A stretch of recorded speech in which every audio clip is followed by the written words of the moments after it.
De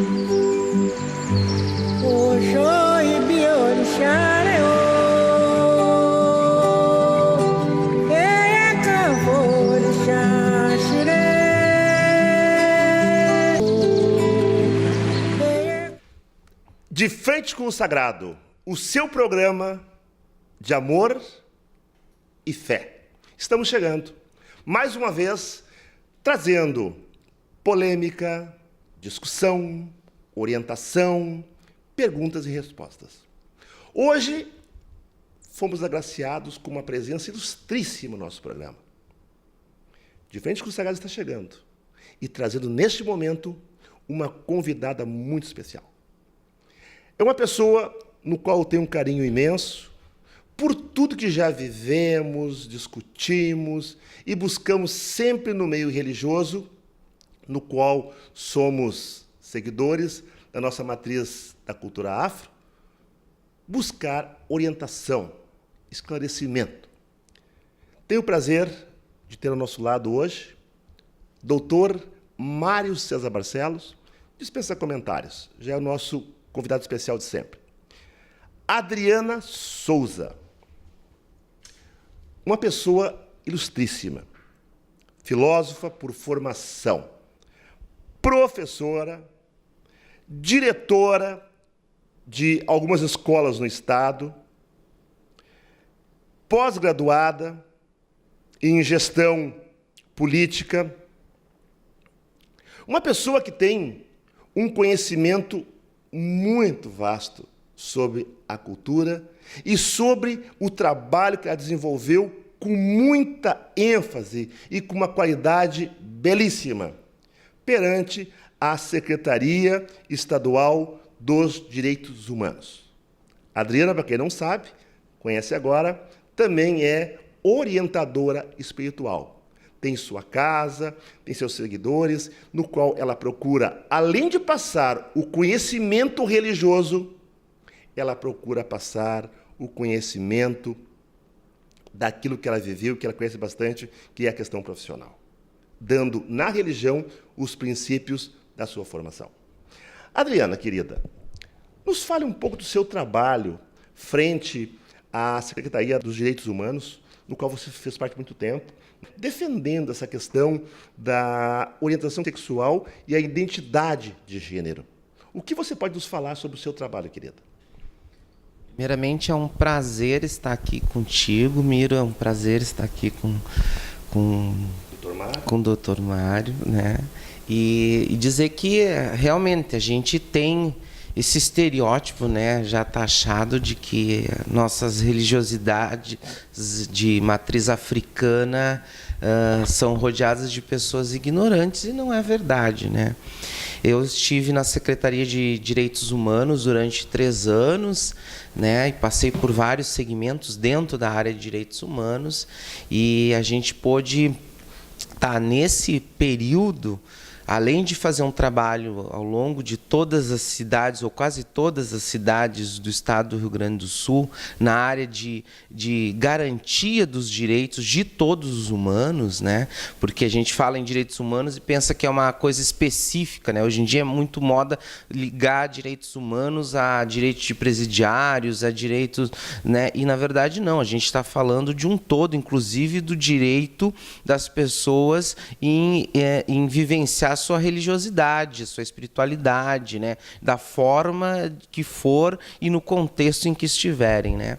Então, a secretaria na qual eu fiz parte, ela tem um leque, né? Porque a secretaria ainda existe, ela tem um leque que abraça da criança, adolescente, as comunidades quilombolas, a população negra do estado, a comunidade LGBT do estado do Rio Grande do Sul, ao povo de terreiro também.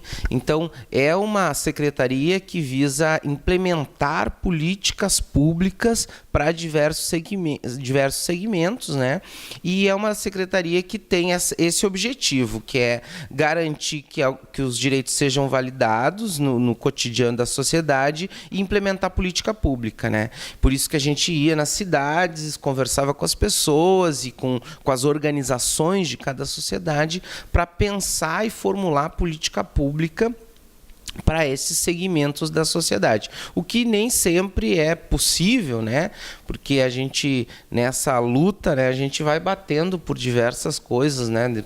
Por mais que a gente proponha legislações ou pudesse estar propondo algumas outras coisas em prol de diversos segmentos, inclusive a comunidade LGBT, né, a gente vai esbarrando, né, no entendimento da Assembleia ou da própria gestão né, partidária, né, do governo do Estado, né, a gente vai tentando de alguma maneira construir algo que possa suprir as necessidades de quem está na ponta e, ao mesmo tempo, dialogar com as diversas áreas políticos partidárias, com diversos entendimentos em relação à temática de direitos humanos de um modo mais amplo.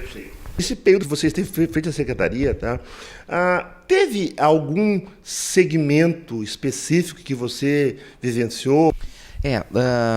Quando a gente fala, eu digo são duas vertentes que sofrem uma dificuldade muito grande no estado do Rio Grande do Sul para ser falado. Não é nem para pensar em política pública, é para falar sobre o tema, que é a questão da orientação sexual e identidade de gênero, seja a comunidade LGBT no estado do Rio Grande do Sul, né? Por mais que se tenha um diálogo, quando vai-se falar em implementação de leis, e o Rio Grande do Sul ele é um estado que virou referência, porque muitas coisas inicialmente aconteceram aqui, como a Lei 11.045 de 2002, né? E que nosso aqui está muito à frente dessas questões. Sim, está muito à frente. É uma referência nacional, né? Isso, é uma referência. E então, mas ainda é muito difícil falar de que formas garantir esses direitos que o próprio Estado já fez garantir por lei, mas na prática é muito difícil isso. E a outra questão é falar sobre a questão da negritude no Rio Grande do Sul e, por consequência, né, os povos de matriz africana.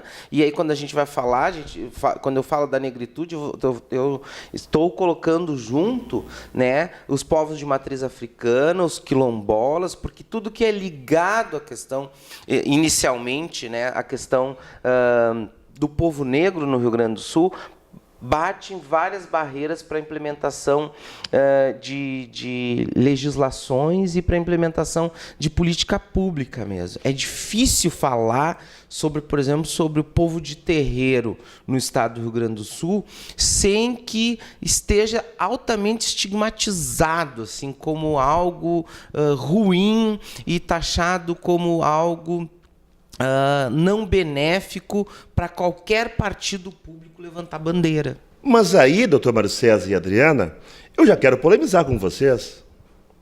Se você mesmo está me dizendo que existe uma resistência, não só com a implementação de políticas públicas, mas também, e eu entendo que a questão social também seja fundamental para isso, será que não seja o próprio povo de terreiro que não tenha uma unidade, não sejam unidos, porque eu entendo de uma forma muito criticada.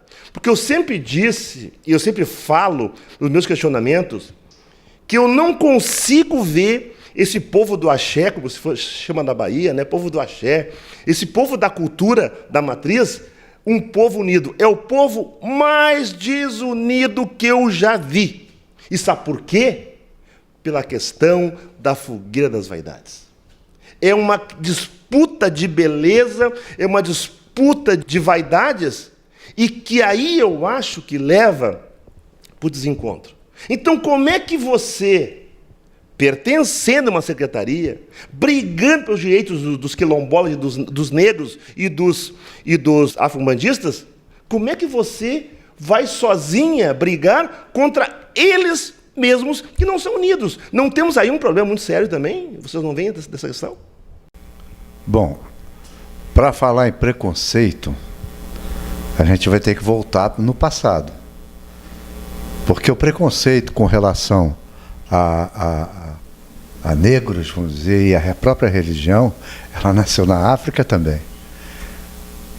Eu dou o exemplo como, por exemplo, o povo do Daomé, que hoje é a República do Benin, eram altamente preconceituosos com relação ao pessoal Yorubá, da Nigéria.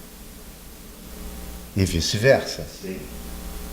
Tanto é que no P estava em guerra com Queto. Terra de Nanã, de Omulu. Entendeu? Então, o que acontece? Quando chegou no Brasil, o povo negro chegou no Brasil, esbarrou no povo mais preconceituoso que existe neste planeta, que é a raça branca. Eu sou branco, acho que entre aspas.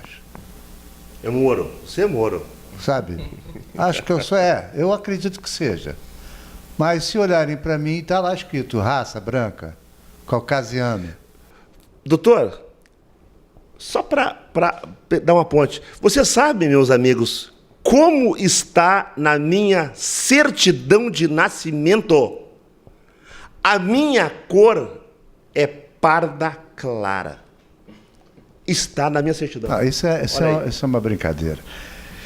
Então, o que acontece? Quando eles chegaram aqui, eles viram que o preconceito que existia entre eles lá na África era uma piada em comparação com o preconceito que eles sofreram aqui no Brasil.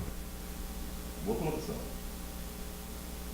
Quer dizer, a própria política no Brasil, as assembleias legislativas, as casas de cultura, as casas onde se reuniam os maiores nomes da cultura europeia, do conhecimento universal, dizia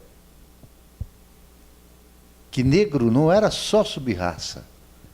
Negro não é humano. O negro não era humano. Então, para se ver até que ponto se chegou o preconceito. Só que esse preconceito, ele se manteve forte, se mantém forte até hoje, mas ele se fragmentou em várias coisas. Racismo, homofobia, vaidade. Porque o preconceito, ela é a mãe de todas essas coisas, até a xenofobia. Até a xenofobia, de não aceitar gente de outros lugares. Se existe xenofobia interna hoje no Brasil, porque o pessoal do Nordeste é muito criticado e é muito perseguido pelo povo para baixo, do Sudeste para baixo, imagina vindo de fora, imagina sendo negro. Então, até abrir espaço para o negro em faculdades. Eu sou contra essa questão de cotas. Eu sou raciais? Contra tudo isso. Eu sou contra essas coisas. Porque todos nós somos seres humanos. Então, dentro da religião, não há a união em virtude de uma vaidade que é histórica. Por quê? Porque um doté, ou seja, um zelador da nação Euefon, que veio do Daomé, hoje República do Benin, ela respeita, mas se acha superior aos tatetos e mametos de Angola e dos babalorixás e alorixás do Queto. Mas nós estamos falando o seguinte: tateto, mameto, Angola. Babalorixá e alorixá, Queto. E Doté no Efon. do Efon. Do Efon. Então, o que acontece? Ela, uma hipótese, Adriana. Doté. Ela pertence a religião vinda do Daomé. Eu sou de Queto. Eu vou respeitá-la. Poxa, a Adriana é uma grande mulher, é uma zeladora de renome, muito conhecimento, tem todo o meu respeito. Mas falta muito para chegar perto da gente. A discriminação já começa aí dentro da discriminação. No íntimo, eu sempre vou achar que eu tenho um pouco mais do que ela. E ela vai achar que tem um pouco mais do que eu. E se nós puxarmos... O senhor está falando dessa divisão histórica, eu achei fantástico, né, esse preconceito histórico, e falando do candomblé. Se nós vamos falar no Rio Grande do Sul, que aqui a gente fala de batuque, aqui a gente vai ter, digamos que essa mesma... esse mesmo olhar quando a gente vai falar em cabinda, né? Jexá, Oiá, né? Existe sim, né? Eu não sei se dá para ranquear, mas no estado do Rio Grande do Sul a gente ouve muito quem é de cabinda, de certa maneira, sentir-se melhor do que de quem é de Jexá, por exemplo. Sabe o que é? É que, na verdade, Mário César, aqui no Sul, nós temos, tanto quanto no candomblé, temos o Angola, o Queto, o Efon. Aqui no Sul, no batuque, né, nós temos uma questão bem dividida. Por exemplo, nós temos aqui Jeje e Jexá. Jeje, Jexá. Oió e Cabinda e até Nagô. Perfeito. Mas como cabinda, que não é cabinda, porque tu me explicou o que é cabinda, né? Cabinda não é nem sequer um lugar na África, né? O que acontece? Por ser um lado muito fechado, um lado muito polêmico para entrar, já não existe mais as raízes da cabinda, bem lá de trás, pessoas conhecidíssimas. Existe ainda hoje uma pessoa que eu respeito bastante, Cleon de Oxalá, né, que tem uma matriz que ele preserva muito, mas cabinda se intitula o sumo do conhecimento. Uhum. E aí, geralmente, nessas casas de cabinda, quando vai o jeje, certo? Quando vai o jexá, quando vai se tocar por orixá, eles ficam assim, ó, que é isso? Meu Deus do céu, como é que é? Então, como tu falaste, existe também essa discriminação. Mas eu posso te explicar com uma frase até pequena. O preconceito se transformou numa pandemia. Ele é contagioso. Dentro da religião de matriz africana, ele é contagioso. Porque os primeiros navios negreiros que vieram para o Brasil vieram da Nigéria. Foram para a Bahia. Para a Bahia. Entendeu? Depois, os de Angola, Congo, vieram para o Rio de Janeiro pela distância entre um continente e outro, que está mais encostado um no outro. Mas como o Rio de Janeiro era muito mais povoado, tinha muito mais necessidade de ter mão de obra, porque a mão de obra indígena e nada era a mesma coisa. Então, vieram para o Rio de Janeiro, Espírito Santo, essas coisas, São Paulo e tal.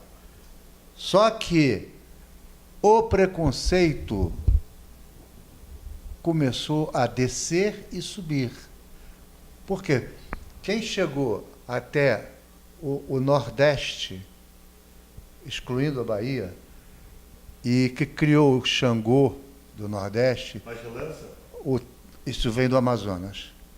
Aí você exclui. O tambor de mina, sim, entendeu? É uma dissidência, Queto. E aqui no Sul, teve o mesmo contágio. O povo do Sul, do Rio Grande do Sul, foi contagiado por essa vaidade, esse preconceito todo. Por isso é que Cabinda não se dá bem com o pessoal de Jeje, de Jexá e de Oió. Cada um se acha melhor do que o outro, porque é assim que é. Essa é a verdade. Se eu estiver errado, por favor, Não? me corrija. Mas a visão é clara. O preconceito é claro.